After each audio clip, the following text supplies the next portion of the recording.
Yamasunamo, Yanavi, Yamasunam, Yanabi, Yam. I am just coming right now.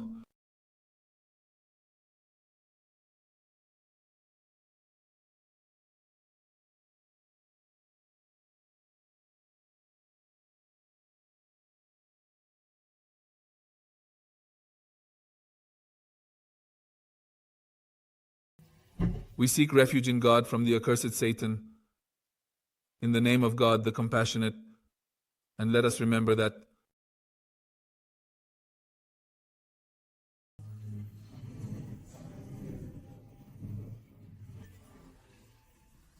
we are talking about Muhammad. In the Bible, we have come to explain that the truth is quite important. After that, we have reached that point. What are the arguments that Muslims can present or consider as arguments that the name of the Prophet of Islam is in the Bible? We have named them one by one. One of them was the Jewish presence in the city of Medina in the Arabian Peninsula. So for that, we have said, let's look chronologically at the history of the Jews. We will advance to see what happened during the history of the Jewish people, and to be able to place each thing in its context, to understand what happened to the Jews throughout history, and how they arrived in that area in Medina. Well, we have come to the point that during the time of the most holy Prophet Jesus, the strongest groups that later formed, the most important part, I would even say, the most influential part of Judaism to this day, have been the rabbis, the Jewish sages, and they were called Pharisees during the time of the Prophet Jesus. We are continuing on the topic, the Pharisees. As seen in the movies, you will see what we have covered in the previous episodes. They will recap so that the person knows where we are and where we are going, because it depends. A person might say, well, sir, let's go. Where are we? And they ask, what did we talk about yesterday? Carrot, not cauliflower. Not Tuesday? No, Wednesday. Then what have we talked about? Persian cuisine? We're not talking about that. We're in Muhammad's class in the Bible, brother. Now I realize, well, let's continue with the topic of the Pharisees. The Prophet Jesus denounces the Pharisees, while the Sadducees cease to exist after the destruction of Jerusalem, because they were like the link between the Jews and the Romans. When that bond was broken, which the Romans attacked, they ended Jerusalem in the year 70. Since the Sadducees practically had no function and were lost, the bond was lost, and with it, the destruction of the temple. Due to their highly political nature, the Pharisees, who were more concerned with the religious state of Israel, continued to exist long after the destruction of Jerusalem. Indeed, the Pharisees were against the rebellion that brought destruction upon Jerusalem in 70 AD. Why? What are the names of other groups that were the zealous Karaites? Those who provoked all those wars and were the first to make peace with the Romans arrived at a city called Yusan Yuna. In the city of Yuna, they formed a new Sanhedrin. And from there, they began to continue their studies. The Pharisees were also responsible for the compilation of the Mishnah, an important document regarding the continuation of Judaism beyond the destruction of its central place of worship in the temple. The Christian Greek scriptures reveal that the Pharisees, in fact, helped twice a week, fasted twice a week, and very meticulously gave a tithe. You can see the references in Matthew 9 and 14, Mark 2:18, Luke 5:33, and 11:42, 18, 11, and 12. They did not agree with the belief of the Sadducees that there is neither resurrection nor angel nor spirit. In Acts 23:8, we also discussed this yesterday.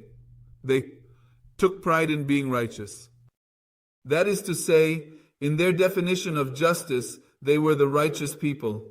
This means the people chosen by God. We are the best. They had that arrogance. That is why they rejected Jesus when Jesus came to announce that the last prophet is not a descendant of Isaac, as they demanded from God. They demanded from God.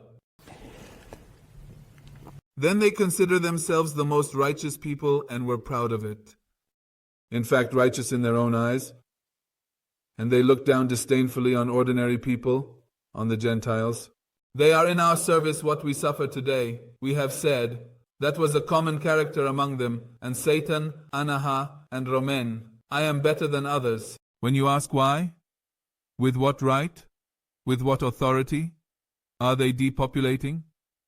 Many, I can say cities or many places, camps in Palestine, and building new, what do they call them? Camps, they say? No, settlements. Settlements for the Jews. They say we are better and deserve the glory of the Lord. Do you remember that video of the very Catholic Zionist lady who said, "We will be blessed by you, the Jews, and the blessing of God will be from you"? They even went so far as to say that Chavez died because he had, for example, spoken ill of Israel, and that brought him a curse and he developed cancer. And even their attacks against the popular leaders of Latin America will link them to supposed things that they wrote. Well, then to impress others with their righteousness, they enlarged the boxes that contained scriptures and wore them as amulets, and they made the fringes of their garments longer. Matthew 23.5. The Pharisees loved money and desired prominence and flattering titles. Matthew 23:6. They were so biased in applying the law that they made it burdensome for the people, insisting that it be observed according to their concepts and traditions, completely losing sight of the important matters, such as ethics, justice, mercy, faithfulness, love for God, etc. This means having a dry religion. If today we go looking, you can give the example of the Baha'is, or today's evangelicals, or today's ultra-Orthodox, as Jesus saw all this. Matthew 23 and 23, Luke 11:41 to 44.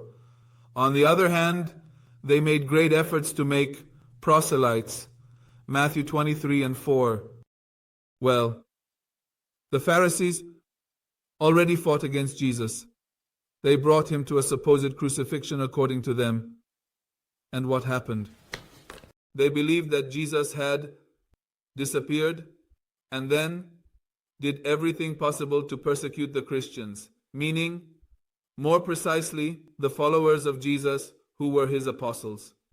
They had the mission to go throughout the area where the Jews lived to announce the good news of the coming of the last prophet, which is Muhammad. The interesting thing is that when the prophet Jesus arrived and where his apostles went, they prepared the ground for the coming of the prophet of Islam. You see the history where the apostles of Jesus had arrived. Islam expanded faster. How so? An example is the city of Medina, where the prophets of Islam were already born in the city of Mecca. Every tribe of Quraysh, Ibn and Josem was in the city of Mecca. He was from Mecca, lived in Mecca. Mecca is of Ishmael. All very clear. But even two uncles of the Prophet rejected him and did not accept him. This means that in Mecca, the ground was not prepared. Why? First, everything was in the hands of the Mushrik, who associated partners with God. Secondly, their business was the business of idols.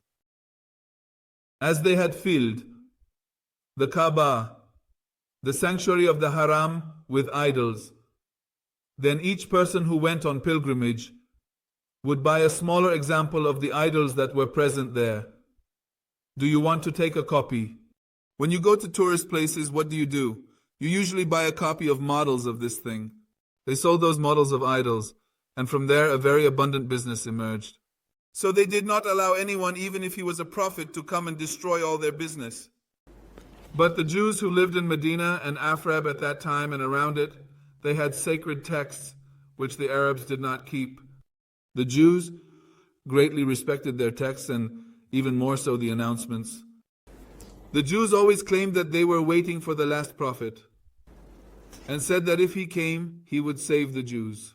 So the people of Medina had that perspective, that prepared mindset. The ground was ready to receive that prophet. An example here, for instance, is that we believers want to believe that we are already in the times that are called the end times. For example, there will be a rapture among the believers, the unbelievers, the resurrection of the believers. In the end of the world, all of this is as described in the books.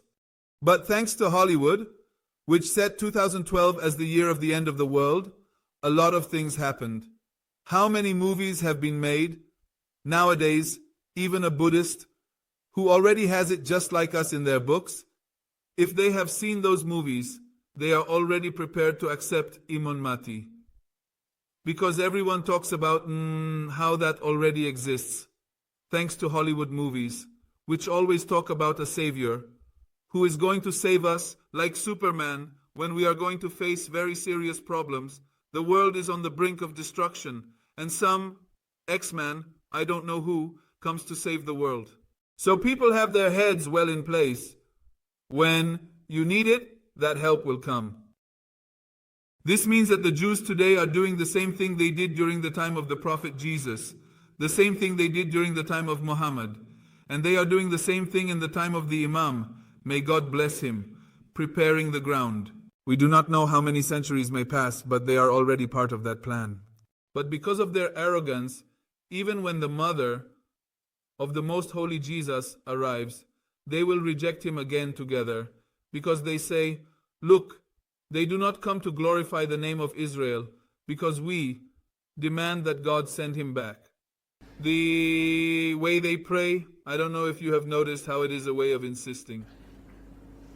And when, for example, they arrive at a party, they have a word in Hebrew that they say, for example, the return to Israel. For the following year in Israel, in Jerusalem, that is what they call it, the following year in general. And that's how it is for the festivals. It means we demand that God prepare the entire ground. Everyone says this. Liberals, secularists, I don't know, Orthodox, ultra-Orthodox, it's a word like holy for them. To return to Jerusalem, and they await it and demand it from the Savior to come. Why is Jerusalem not the capital now? They are doing everything possible, moving heaven and earth to transfer the capital of the occupied Palestine from Tel Aviv to Jerusalem. Why? Two, we can say, force God to fulfill the prophecies. Yusan. So now we are going to study a little more about the Jews in the city of Medina. And then we will go back and study where Christianity stands, what happens to Christianity throughout history, what the Holy Quran says, to understand well the position of the Holy Quran on Christianity, and from there, what the Holy Quran intends regarding Christianity, about the mission of the Most Holy Jesus, the followers of Jesus, because we have said the Holy Quran claims that the Most Holy Jesus and all his disciples were Muslims, believers in the last prophet. So we consider this as part of the announcement of the Holy Quran, that the Holy Quran states that this prophet is the prophet announced in the Bible. After these arguments, we move on to the next group of arguments that we mentioned, books of historical sources and Islamic narratives that indicate that this is going to happen. This means that within the Jewish Christian texts, there was the coming of the Prophet of Islam. And then we will look at the Christian Jews throughout history who have embraced Islam. Finally, we will enter the part that is like the core, the most important part, which is the verses of the Bible, verses from the Bible that clearly indicate or specifically mention, or there are indications, meaning signs, indications that can be applied to the Prophet of Islam, or there is even a mention of the Prophet of Islam, as the word Ahmad is in the Bible, the word Rasul is in the Bible, the word Abd is in the Bible, Mustafa is in the Bible, and the word Muhammad is in the Bible. This practically means that you will see that almost all the names of the Prophet are found in today's life, and we will go over that later. Well, we already entered the topic by answering what the Jews in the city of Medina were doing. We see in the history of the immigration of the Jews that in the year 70, the Romans, under the command of a Roman king, besieged Jerusalem, attacked and destroyed the temple. The Jews made an attempt 62 years later, in the year 132, to retake Jerusalem and rebuild it. But this time they were completely exterminated. In the destruction of the year 70, yes, some group of Jews were able to escape. But in the year 132, that attempt by the Jews to rebuild the temple was completely suppressed. So practically, the Jews disappeared. And then many groups of Jews who had no other remedy went to seek the last refuge of God, which means where they awaited the coming of the last prophet. And as many tribes called them, such as until the time of the Prophet Muhammad lived Bani Nadir, Bani Khuraide, Bani Bahdul or Bahdul, among other groups of the Jews. Interestingly, the present-day Saudis come from the Jewish tribe Banika. Interesting, isn't it? So it's no wonder. They are so allied with Israel. The knife does not cut its handle, as they say in Persian. The knife does not cut its handle. Or the Saudis will never be against Israel. Shalom, hallelujah. Well, then a group of Jews arrived in Saudi Arabia, in Hijaz, on the Arabian Peninsula, on the way to Sham, Syria, which is from Palestine. They were heading to Hejaz, the Arabian Peninsula. Many of them died of thirst. These are historical accounts. The destruction of the temple, right. And some others were able to cross that desert, arrive. Let's see, let's go into the story. Did they destroy the temple? Now, where are we going? Where are we? We are in Jerusalem, a well-populated place. And do you go around Jerusalem? It is a place that truly has very beautiful things. Not everything is desert, and not everything is like green valleys. But there are places that are we can say, very good for crops. And we are going to see some photos of what they lived through. So now they want to escape, looking for a way out. Let's look at the map. You leave from a place that is very civilized. Jerusalem is a place of civilization, of culture. A very good place. Where are you going out, dear brother? Are we going to look at the map where there is some green, right? I would say let's go to Alexandria. It doesn't have many things. So a group of Jews went to Alexandria. Ethiopia, how about that? That's fine. Yemen is green, right? What else? Persia, northern Anatolia. We go north. That's fine. But we either return to Babylon, which is also a civilized place. But what do you have inside Israel? It is not the place you have that you can have. Look, let's see where the Jews went. Look, there are the Quraysh. Where are the Jews? Let's see. In Egypt, around Jerusalem, ready. In Ethiopia, some group of Jews. But what does Medina have to do with it? Medina, which is desert hair. They should have something that is motivating them so much that they are leaving a good habit, escaping, which leads them to a desert. And even more so considering that at that time the people tribes living in the Arabian Peninsula, especially in light of Mecca and Medina, were wild tribes. They buried their own daughters alive, showed no mercy at all, practiced prostitution, and I don't know, drugs. There was no vice that the Jews or the Arabs of Jehogliad did not practice. It did not exist. Like the Baha'is of today, as Arabia is today, savagery as exposed, has emerged. What does Arabia have? Let's see. Let's focus on what it has. Let's go. And where is the city? City of Medina. Come on, brothers, it has nothing. Look, it is an uninhabitable place. There is no reason or arguments for the Jews to have emigrated to that city. What does that city have? There is only one explanation, no more Yusan, and that is an argument that you can present to all the Jews in the world and to all the Christians in the world. Can you explain to me what happened? Why did the Jews suddenly appear in Medina? Why? What were they looking for in Medina? Power. Is there no money, no civilization, no culture, no greenery, no water, nothing? No, they practically escaped. Look, brother, they are not crazy. If you escape, you are not going to kill yourself 2000 ein. Many on the way, when they arrived in Medina, died of thirst. Nowadays, for example, in Syria there are many emigrants, refugees from the war in Syria. They are trying to escape from Syria. How many are going to the north of Saudi Arabia? Come on, ask. They are not going to Turkey, they are going to Lebanon, they are going to another place. Nowadays, people escaping from the war are not going to the Arabian Peninsula. The only thing you will find out there is certain death in the desert. What do you want? Well, but there is something in Medina. Yes, there is something. They know well.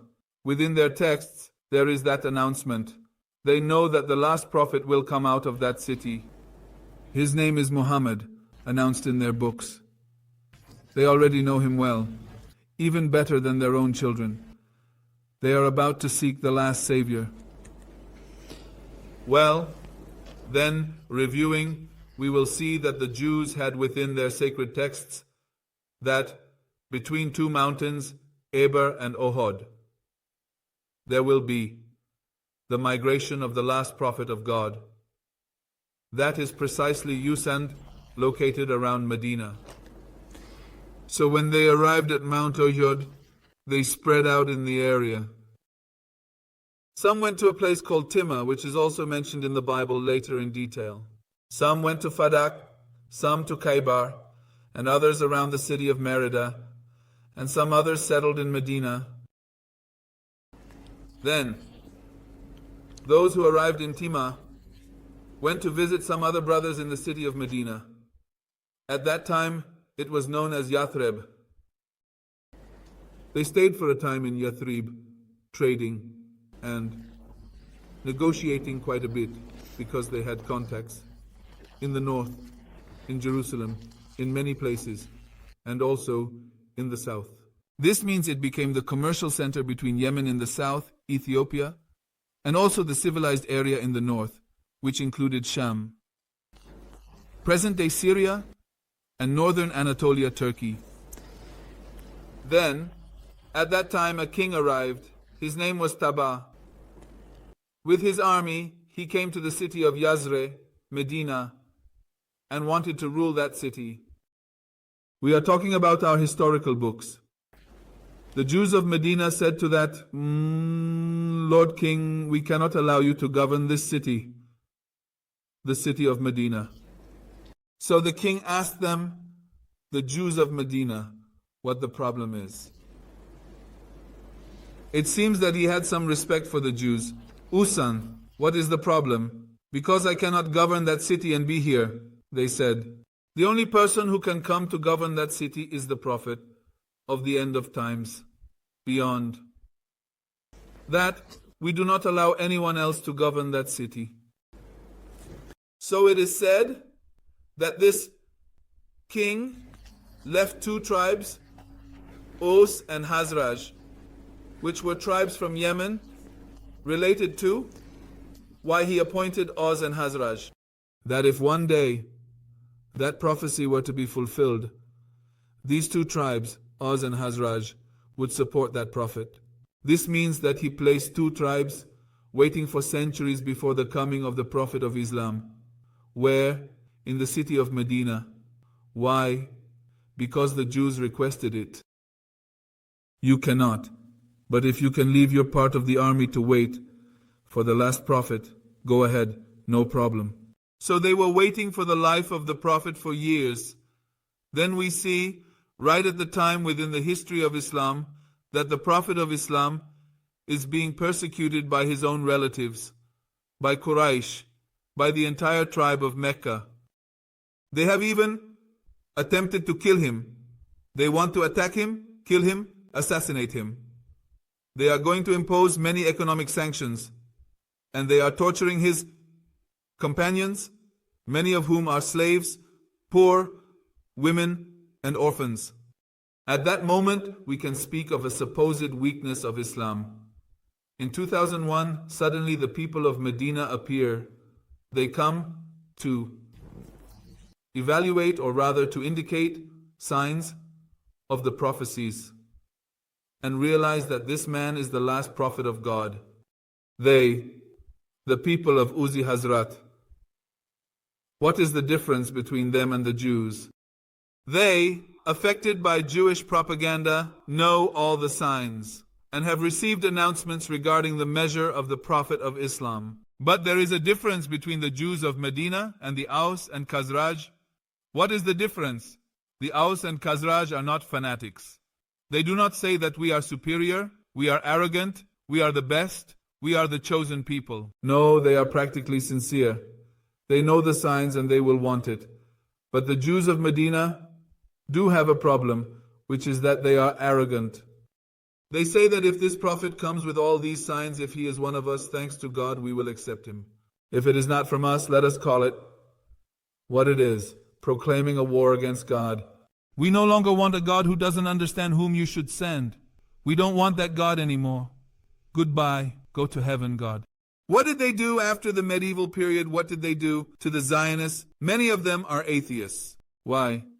How can it be? If you are chosen by God, how can that God be an atheist? It's silly.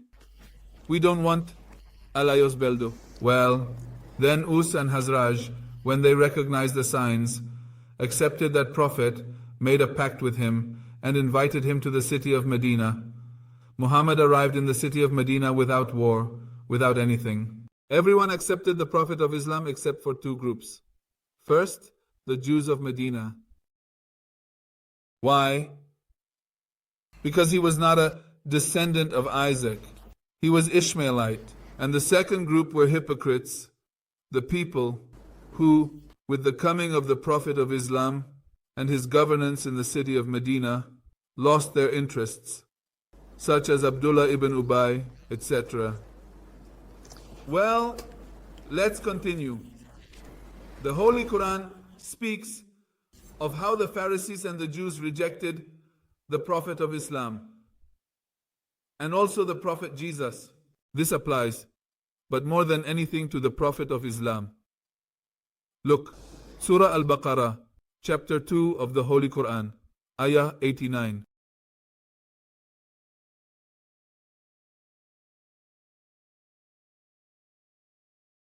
And the word of God,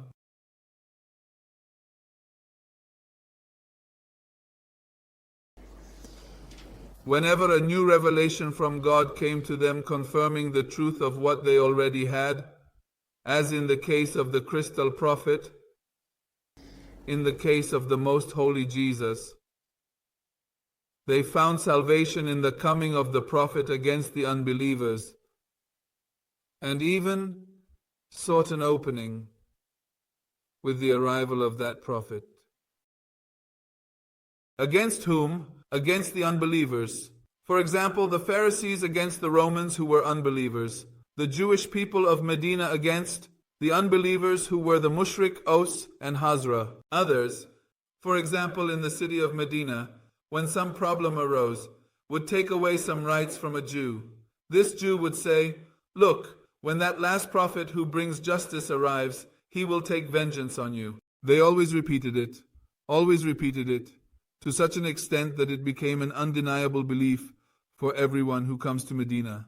Everyone said, this prophet will pass, this prophet will come. Falamaya huma orafun kafarubi. When what they knew well came to them, they disbelieved. See, they rejected it. They concealed it. We no longer want this Jesus. We no longer want him. We do not want that Prophet Muhammad. So what does God say? The curse of God will indeed fall upon the unbelievers. So you will see God's punishment come to the Jews after they have rejected the Prophet Jesus. What comes next? What happens? God is going to send an army of Romans. They will destroy the temple. Sometimes God carries out his will through the unbelievers. Once nature is like an agent on behalf of God, a group, an army, other unbelievers apply the will of God. We do not know, but God will take vengeance on those who are kofar, who hide the truth, and are not brave enough to acknowledge the truth. Let's move on. Move away from the Holy Quran. That continues. That was 89. Now we are at 90. Next, ayah, which is Surah Al-Baqarah, chapter 2, ayah 90. They sold themselves for what they have done as a treasure, for they rejected the revelation of God. Baryan. This is a significant moment as we are now at ayah 90. This is from Surah Al-Baqarah, which is chapter 2 of the Quran. They sold themselves for what they have done, considering it a treasure. This was because they rejected the divine revelation of God. Baryan, a term that signifies their state, due to their bad will or poor decision, because of that sinful essence they had, because of being oppressors they were. Why?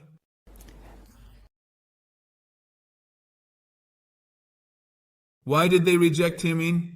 Because God chose whom he willed from among his servants.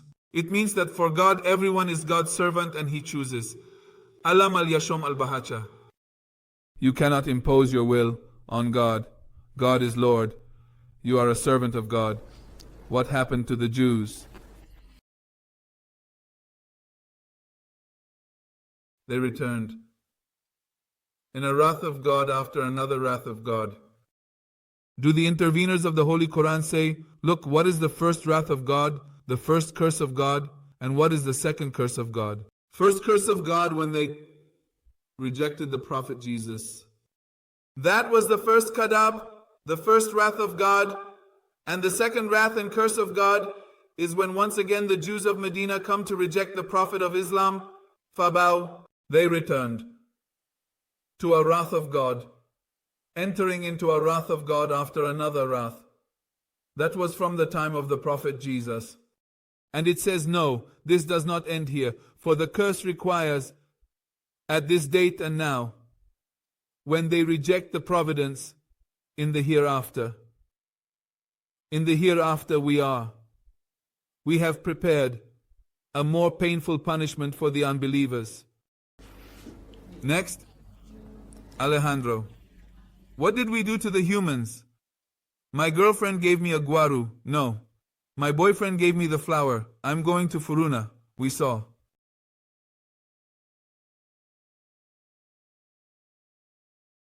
When he tells them to believe in what God has revealed to the Prophet of Islam, they say, we only want what God has sent to us. If God has sent another, no, we reject that. Everything beyond what they have received, we reject. Although that is the truth that confirms and affirms what they have. Afanemata.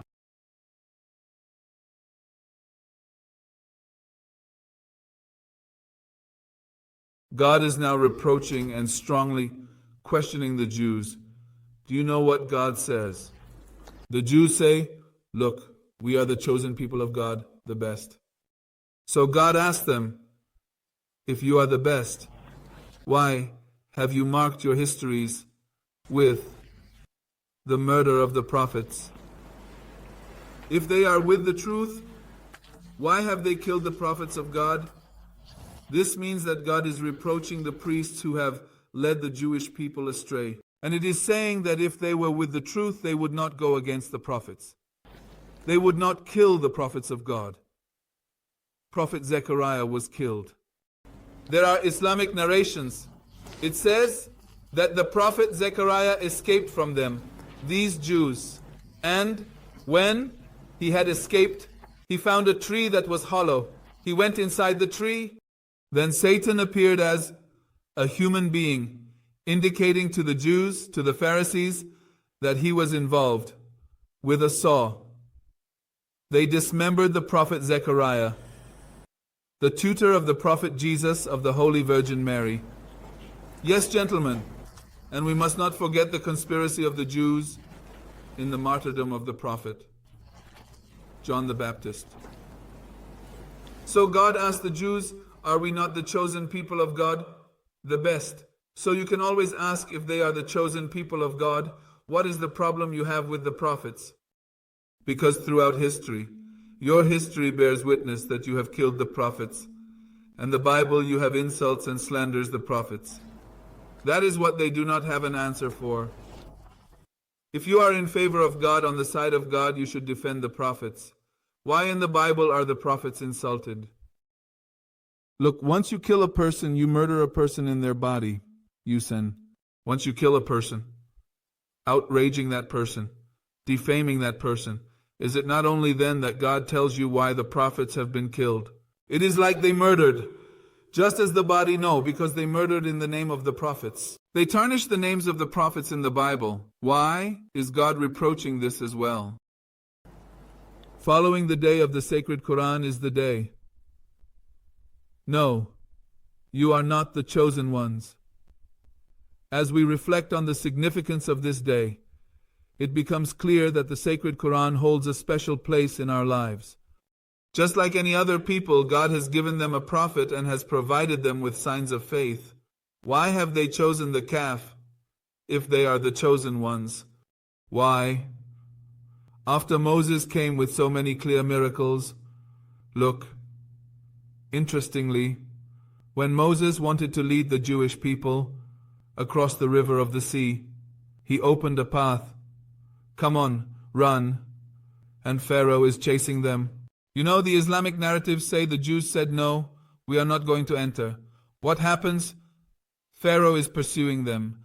God has performed a miracle. He opened the sea. Run, let's go. They said, no, it's just that we are 12 tribes and you have opened a path. You said our goods are going to mix with those of other tribes, everything.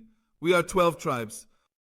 If you want us to pass 12, we need 12 paths. Ready. Moses said, God, 12 paths. There is no more time. God, 12 paths. He has already opened 12 paths. Come on, run. We are going. Pharaoh is chasing, let's say, already 12 paths with walls of water. Yes, inside. Let's go. Run. Come on, come on, come on. No, there's a problem. What? It's still not dry. God dries the ground so that they can walk, because they say that it bothers us. We enter. Look, it's like seafloor, mud, things like that. No, let it dry. God dried them up. Ready? Let's go. They're chasing us. Maya. We have relatives in another tribe. On the path we are taking, something may arise and we need to talk to them. So please put windows in those walls of water so that we can communicate. So, God, windows, put in a lot of windows. Ready, let's go, run. And here we go. Then they passed, came out of the water. Pharaoh entered with his army. Water fell upon water. It killed Pharaoh at the last moment. The nation, the Holy Quran says, Pharaoh said, now I believe in God. Archangel Gabriel put it like a piece of mud. It does not sweep away. He put in his mouth, shut up already. Now I don't know, it's not acceptable. Faith killed him. Imagine yourself in the place of the Prophet Moses. Honestly, I would say he is the most oppressed prophet. Thousands come out together. We already know the grace of God. God has already saved us. They arrived at a village, which means we are within the civilization of the Egyptian. We go to another one called Sumerian, which is another tradition. It is like another civilization that they have with gods, like they say. Bull gods. Look for the Sumerian tradition. Sumerian, I don't know. Sumerian as they call it in Persian. We call it Sumerai. So, they have a calf as a god. The sacred Quran indeed says, O Moses, truly make for us a god just as they have as well. Look, Moses saved them so that they could worship the one true God. Now that they have just come out of the sea, it's not that Moses needs to set up a god like the calf they have. Moses ignores them. He is going to advise them on everything. But when Moses goes up the mountain, they are going to do it right away. And even more, they are receiving food. Many are dying of hunger. We have not been able to have bread and unleavened bread. We are having problems with all of this. God sends them quail. Quail, well cooked. Quail kebab, as well as in the oven. Quail that has such quality. And as a drink of honey, but from heaven. The perfect food. Moses, ask your God to send us lentils, garlic, and onion. How do you prepare a homemade meal like that? We do not want that quail, cooked so well, in the oven which God sends to heaven, and the juice that God makes from pure honey. We want garlic, lentils, onion, those things. They want those things. Go to the city and buy it there. That is no longer God's charge. That's how they are. When a person dies among the children of Israel, they say they are fighting, killing one another. Is he coming to the prophet? They say, Prophet Moses, what are we going to do? One has already been killed and is now dead. We do not know who the murderer is. It is already causing many conflicts among the tribes. Well, let them kill a cow. They bring its tail. With the tail of that cow, they touch this corpse. It will wake up. It says so-and-so has killed me. Ready you sent.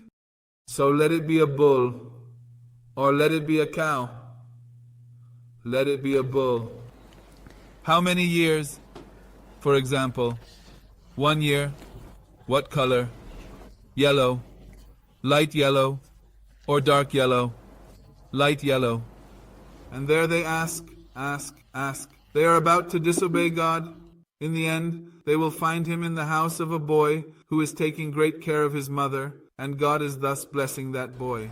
So they have to buy it at a very high price.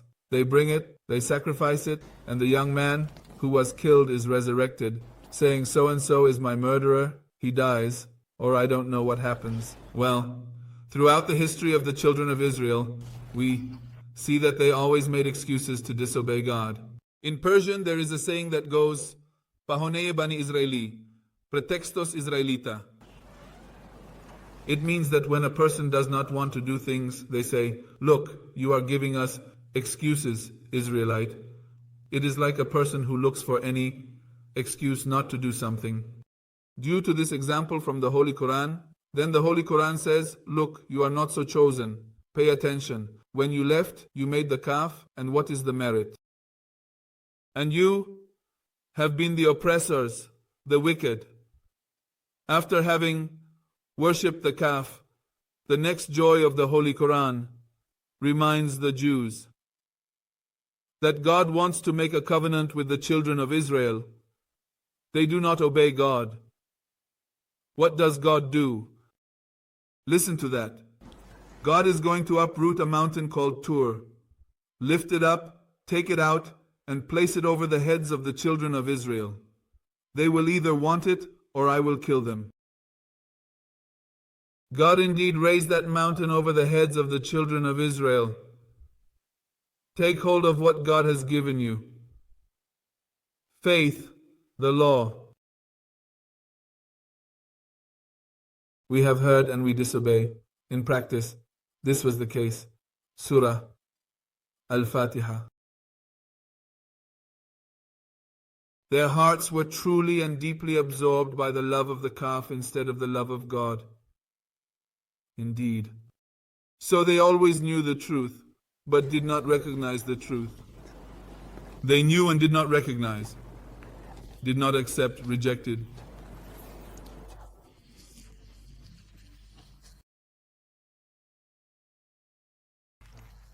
If their faith is telling them to do these things, the truth has a bad faith. 2009. Well, let's conclude what we have discussed. So, we see that the Jews throughout history have had sacred texts. When their sacred text arrives, it has been manipulated by the Pharisees, who were priests of the temple, and later other texts have been manipulated to grant them privilege, as a people, not as servants of God, as a chosen tribe, as a chosen people of God. And we conclude that part of the argument which in the Holy Quran indicates that when they received the Prophet of Islam, the Jews who were in the midst rejected him. We have already concluded the first part, which is the first argument regarding what the Holy Quran speaks about, and the historical sources mention that the Jewish people resided in the city of Medina. Now let's move on to the next one. What are the joys of the Holy Quran that speak about Judaism and Christianity? What does it say about them? What does the Holy Quran say about the Most Holy Prophet Jesus? What was the mission of Izab? Because we have said in the Holy Quran that the announcement of the name of the Prophet of Islam was the great mission of the Most Holy Prophet Jesus. So let us look at the Holy Quran that speaks of the Most Holy Prophet Jesus, that speaks of his mother, that speaks of his companions, that speaks of the apostles of Jesus, that speaks of the mission of Jesus. That is an argument. Of course, it serves both Muslims and also for just Jewish Christians to take this source for further study and research. We conclude with 2 pages. In the name of the Most Holy Virgin Mary, in the name of the Prophet, the name of the Most Holy Prophet Jesus has been mentioned in the Holy Quran. The word Christ has been mentioned 11 times in the Holy Quran. Masi means anointed, and Mamsu refers to a person who is blessed by the grace of God. The Messiah Isab, not Mary, the anointed one, Christ, Jesus, son of Mary. And also another word from the sayings of the Christians that says they have been unbelievers who concealed the truth. The group of Christians who said that the Christ is the Son of God. Have they concealed the truth? Is that not so? The name of Izab has been mentioned 25 times in the Holy Quran. Eriza or Yasua is the name of the Most Holy Prophet Jesus, who is always referred to as Isabne Maryam, Jesus, son of Mary. The Holy Quran does not say Jesus, son of God, no. It insists on saying Isab, son of Mary. Inshallah, tomorrow we will see what the Holy Quran says. What does the Holy Quran say about the Most Holy Prophet Jesus, about his birth, about his mission, and about his apostles? What did Izab do? What was the problem of Izab? According to the version of the Holy Quran, what was the problem that the Pharisees and the Jews had regarding Isab in the Holy Quran? Inshallah, to draw a conclusion, what the Holy Quran says about the mission of the Most Holy Prophet Jesus, which we have stated, was to announce the coming of the last prophet, who is the Prophet of Islam, and that Izab was a Muslim, a prophet who came to prepare the ground to receive that great prophet of God, the last prophet of God. This means that all those miracles of the Most Holy Prophet Jesus were to convince the world, and especially the Jews, that the last prophet is yet to come, and that the kingdom of heaven is the coming of the Prophet Muhammad. O Allah, send blessings upon Muhammad and upon Muhammad. and peace be upon you, and the mercy of Allah and His blessings.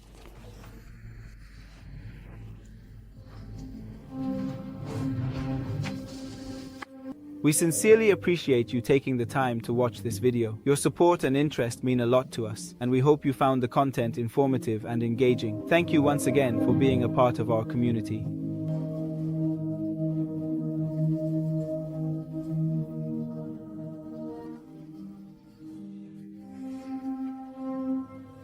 Hail to the great Fatima.